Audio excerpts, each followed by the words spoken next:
on. So I'd like to thank Dr. Ian Record for finding me in the audience and threatening me to put me on the panel and then following through. I appreciate it. But no, it really is an honor, and I do appreciate it, and I'm really grateful to be up here with such distinguished panelists to talk to you today about sustainable economies in Indian country. I've been really fortunate and really blessed to have worn a lot of hats in my time in Washington, D.C. Currently, I'm the CEO for Strongbow Strategies, which is a government services firm doing government contracting. But I also advocate and lobby on behalf of tribes with Bracy Tucker Brown and Valenzano, also based in D.C. Previously, I was the National Director for the Office of Native American Affairs at the U.S. Small Business Administration. I was the Executive Director of the Navajo Nation Washington, D.C. Office. And then somewhere in the middle of all that, I ran one of the Navajo Nation's government contracting enterprises. So I've been really lucky to see it both from the tribal side, the federal government side, on the business side, and within the tribal government side as well as the federal. And what these speakers have shared with you today are really, really great pearls of wisdom and a lot of knowledge. And there's a lot of knowledge sitting in this room. And I'm always struck. I had the honor of working for Navajo Nation President Ben Shelley, and I had the honor of working with multiple tribal leaders. You really are expected to be subject matter experts in nearly everything, it seems. One day it's law and order, the next day it's health, or maybe the next minute, all in one day, dealing with natural disasters, health issues, education issues, 93-638 contracting issues, self-governance issues, all these things that you're expected to know. And if something goes wrong, whether that's a federal contract or not meeting your share, or somebody down the road's house didn't get electricity, or a road didn't get paved, they're all going to end up coming to you, right? And one piece of that is developing an economy, and sometimes that can feel like it gets put on a back burner, not because it's not important, it's just because so many times you have very pressing matters to deal with. And the neat thing is that the scary thing is that these things are all interconnected. They're all, tied together. A lot of times we see our youth, engaging in behavior that we don't particularly care for, or getting involved in drugs, bad home life, there's no job for them or their parents, and these things cycle in on one another. Behavioral health issues, mental health issues, infrastructure issues. We live in if they build it, they will come economy. A lot of times we have businesses saying, well, I'd like to do business on your tribal land, but you don't have the infrastructure necessary, you don't have the broadband necessary. So how do you address all of these things? It can feel very overwhelming, but the good news is that there are success stories out there. And there have been some wonderful case studies, and there are a lot of even government, I hate to say federal government programs, because it's like, I'm from the federal government, I'm here to help. No. But if you know where to go and you know where to look, you can find some things that can help you in your quest for economic development. And I just wanted to share some things today that I've been able to learn from many tribes that I work with. Some themes have arisen in my time dealing with economic development. Tribes often want to get into X business, right? We want to do this. All right, but when you dig into it, why? Well, because we want to build that business. All right, but why? What's the thinking? What's the planning? Because then they'll get into the business like the water bottling, right? And it didn't turn out to be exactly what they thought it was going to be. And that can be for a variety of reasons. Due diligence is important, and not just due diligence on the partners that you're working with, but due diligence on the fit with the tribal culture, the community, the risk, and the strategy, also with your expectations. So if the bottom line is we want to create jobs, does that mean create jobs at the cost of everything else? Because sometimes that can happen. I've worked with a tribe who has multiple businesses, makes pretty good revenue, but doesn't make any profit. Why?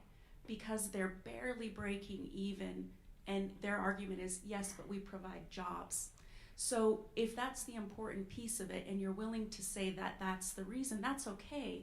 But at the end of the day, you have to look at it as a business. In every company, every successful company, looks at it as in a matrix kind of way, right? You've got your cash cow that brings you revenue. In a lot of our communities, that's gaming. It's a go-to, or even government contracting if it's matured to a level. You've got something that's bringing in some good profit. You can use that profit to invest in other things. You can use it to even subsidize things where you're creating jobs. So I like to call that theme, we get into X business with little due diligence, the ooh, look, shiny theme, right? Because we see that a lot. Ooh, look, let's do solar. Okay, but wait, does the sun even shine? You know, did you do any feasibility on that? And sometimes that happens. And a good example that I like to talk about with the fit with the culture, sometimes it makes great economic sense. It's going to create a lot of revenue. It's going to create it's going to create a good amount of profit. And it seems like a good thing. It's jobs, it's on reservation. Well, what's not to love? Well, that happened to us at Navajo Nation, and that was a coal-fired power plant that the community was absolutely against, regardless of what the figures look like. And ultimately, that did not get its EPA permitting and all the permitting that's required with that, in large part due to a lot of the lawsuits that were filed by the environmental community with the support of the local community. So that was a really bad fit. It made sense in every other way, but a bad fit for the culture. So as tribal leaders and as community leaders in economic development in Indian country, it's yet another thing that's different outside of the regular norm of business that has to be kept in mind.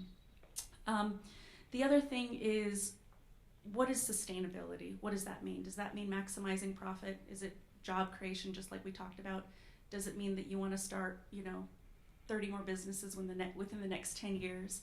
A lot of the revenue sources that I stated, gaming, government contracting, natural resource development, federal allotment, federal contracts, 93-638, and grants and other government dollars. Government contracting has been very successful for maybe many of you here and in the room. So other tribes also see that and say, we want to do that. But again, without that strategic plan in place, and because you're required to be subject matter experts, it's really important to reach out to people that you trust and want to bring into the fold to help you with that strategic planning. And I know lots of people, myself included, people on this panel that do that type of work, that you can ask for assistance with that. The other thing is and it goes back to this trust issue, who is serving on the boards or in the leadership position, and appointed or not appointed, for these companies. If you have a CEO or a board of directors that doesn't work well with the tribal governing body or is not transparent, that's not going to work, and that has to change. And we see that a lot, unfortunately. So you have to figure out, do you have the right folks on the board with the right level of trust and with the appropriate expertise? There are a lot of boards out there in Indian country that have the great expertise but no trust, so it doesn't work. And then you have a lot of boards out there in Indian country, amazing trust, but have never run a business. It's not going to work. You need both pieces. You need that trust and that expertise. And the last thing that I want to talk about, since I'm pinch hitting for Tanya Fiddler for the CDFI, is this idea of citizen entrepreneurs. We've talked about economic development from a tribal government perspective and tribal enterprises, but as tribal leaders, you're also responsible for thinking about the little guys, the entrepreneurs, the individuals. That's where they're not doing mega millions like tribal enterprises, but that's where the rubber really meets the road. That's where somebody has their skin in the game and they're creating revenue and creating jobs. That's when it gets exciting. And community development financial institutions can do that.